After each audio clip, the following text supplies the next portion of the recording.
इस शव्वाल के महीने के 6 रोजे की बड़ी अहमियत है, बड़ी फजीलत है।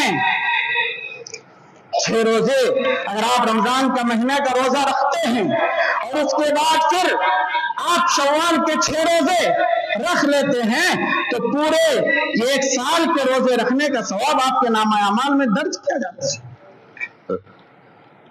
पूरे 1 साल।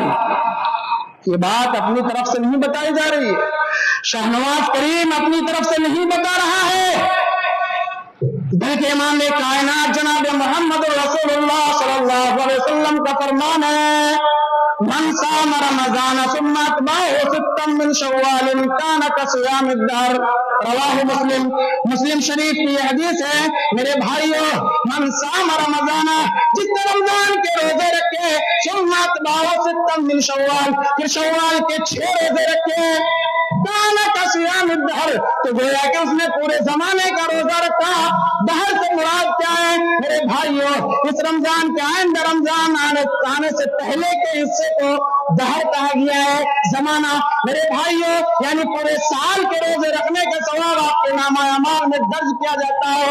इतना बड़ा वाफर हमें और आपको दिया है, लेकिन इन वाफरों को हम अपने हाथ से जाने देते हैं। मेरे भाइयों, हम और आप क्या समझ रहे हैं? सिर्फ 6 रोजे हैं। 6 रोजे अगर हम शव्वाल के 6 रोजे अगर हम और आप रख लेते हैं तो पूरे रमजान के पूरे साल के रोजे रखने का सवाब हमारे नामा अमाल में दर्ज किया जाएगा। मेरे भाइयों, लेकिन आपसे मैं ये कहना चाहता हूं कि अगर कोई ये मसले आते हैं और पूछे जाते हैं कि मौलाना जरा बताइए तो सही कि ये 6 रोजे किस तरीके से रखेंगे?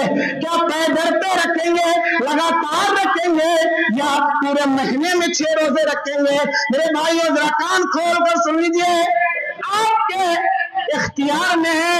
अगर आप 6 रोजे लगातार रखना चाहे तो रख सकते हैं, और अगर आप चाहे कि नहीं पूरे महीने में 6 रोजे रखूंगा, आज 1 रोजा रखूंगा, फिर 2 दिन 3 दिन के बाद 1 रोजा रखूंगा, फिर 4 दिन के बाद 1 रोजा रखूंगा, इस तरीके से मैं पूरे महीने में 6 रोजे को मुकम्मल करूंगा।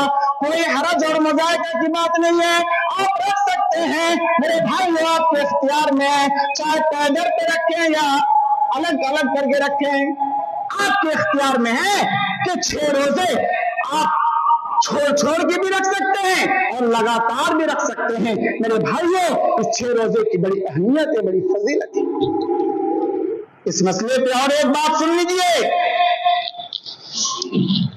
अगर आपसे रमजान के महीने में रोजे छूटे हुए हैं, किसी कंडीशन में आपकी तबीयत खराब है, बगैर उज़्र शरई, अरे बगैर उज़्र शरई के रोजे रखे छोड़ेगा तो फिर वो रोजा रखेगा? जरा सोचिए, अपनी अकल दौड़ाइए। नहीं रखेगा। जो रोजा फर्ज है वो नहीं रख सकते, तो नफली रोजे रखने का एहतमाम करेंगे? नहीं। मेरे भाइयों, अगर आपसे रोजे छूट चुके हैं, तबीयत खराब है, तबीयत खराब होने की वजह से आप रमजान के रोजे आपसे 3 रोजे छूट चुके हैं या 4 रोजे छूट चुके हैं, औरतों का मसला अलग है। औरतें अगर रुखसत की वजह से उनसे 6 या 7 रोजे छूट जाते हैं, 4 रोजे छूट जाते हैं, मेरे भाइयों, तो वो शव्वाल के रोजे अगर रखना चाहते हैं तो सबसे पहले आपको छूटे हुए रोजे को मुकम्मल करना पड़ेगा। आपसे ये 4 रोजे छूट चुके हैं तो पहले छूटे हुए रोजे को मुकम्मल कर लीजिए, उसके बाद फिर शव्वाल का 6 रोजा आप रखें। मेरे भाइयों, आपसे मेरी अपील है, गुजारिश है कि इस महीने की बड़ी फजीलत है, इस महीने के रोजे की बड़ी फजीलत है, बड़ी अहमियत है। सिर्फ 6 रोजे का मसला है। आप तमाम लोग ये अहद करें, आपने अपनी जिंदगियों में ढेर सारे गुनाह किए हैं। मेरे भाइयों, मैं आपको यह भी कह दूं कि नफली रोजे हैं, अगर आप रखेंगे तो सवाब मिलेगा, नहीं रखेंगे तो कोई गुनाह नहीं। आप फिर ये ना समझे, कहा हमें रखना ही पड़ेगा आपके सवाब के लिए। अगर आप रखेंगे, मेहनत करेंगे तो आपको सवाब मिलेगा, नहीं मेहनत करेंगे, नहीं रखेंगे तो कोई गुनाह नहीं है। मेरे भाइयों, अल्लाह के नबी ने इस 6 रोजे की बड़ी अहमियत बताई।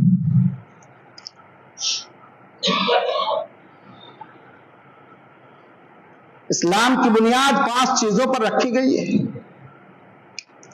दुनिया इस्लाम वाला खम्स शहादत अल्लाह इलाहा इल्लल्लाह व अन्ना मुहम्मद रसूलुल्लाह व इकामिस सलाह व इताइज ज़कात व हज बैतुल्लाह व सौम रमजान कि इस्लाम की बुनियाद 5 चीजों पर रखी गई है। इस बात की गवाही देना कि अल्लाह के अलावा कोई माबूद नहीं और मोहम्मद अल्लाह के बंदे और उसके रसूल है। व इकामिस सलाह नमाज कायम करना, व इताइज ज़कात और ज़कात अदा करना, व हज बैतुल्लाह और बैतुल्लाह का हज करना, व सौम रमजान और रमजान मुबारक का रोजा रखना। मेरे भाइयों, इस्लाम की बुनियाद 5 चीजों पर रखी गई है और अल्लाह के नबी ने दूसरे नंबर पर नमाज को रखा है। इससे हमें और आपको तसव्वुर करनी चाहिए कि इस नमाज की कितनी अहमियत है, कितनी फजीलत है। मेरे भाइयों, हर चीज की इस दुनिया में छुट्टी मिल सकती है, लेकिन नमाज एक ऐसी इबादत है जिसकी कभी भी हमें और आपको छुट्टी नहीं मिल सकती है। और नमाज एक ऐसी इबादत है जिसके बारे में कल क़यामत के दिन सबसे पहले आपसे सवालात होंगे। अगर नमाज के बारे में नमाज के सवालात के जवाब आप ठीक ठाक से दे देंगे तो फिर आगे जितने भी आपसे सवालात करेंगे सारे के सारे सवालात के जवाब ऑटोमेटिक ऐसे ही हल होता चला जाएगा। मेरे भाइयों, इसलिए इस नमाज को मुकद्दम रखिए, इस नमाज की पाबंदी कीजिए। जिस तरीके से आप रमजान के महीने में रोजे और नमाज की पाबंदी करते थे, उसी तरीके से 11 महीनों में आप नमाज की पाबंदी करें और अपनी औलाद को नमाज पढ़ने की तलकीन करें। आप सिर्फ ये समझेंगे कि हम सिर्फ नमाज पढ़ लेंगे तो काफी है, नहीं मेरे भाइयों, बचपन ही से आप अपने औलाद को नमाज पढ़ने की तलकीन कीजिए, तभी जाकर आप अपनी औलाद को जहन्नम के आग से बचा पाएंगे। क्योंकि अल्लाह ताला ने फरमाया कि आप खुद जहन्नम की आग से बचे और अपनी औलाद को भी जहन्नम की आग से बचाएं। खुद को भी जहन्नम की आग से बचाने का हुक्म दिया है और अपनी औलाद को भी जहन्नम की आग से बचाने का हुक्म दिया है। जरा सोचिए, आपके पास 2 बच्चे हैं, बेटा और बेटी, या फिर 2 बेटी या 2 बेटा। मेरे भाइयों, उसको अगर कोई मारता है, ये थप्पड़ लगाता है या कोई जख्म होता है उसको या कोई बीमारी होती है, तो आप क्या करते हैं? थप्पड़ मारने वालों को आप मारना चाहते हैं, बदला लेते हैं, उसको मारते हैं।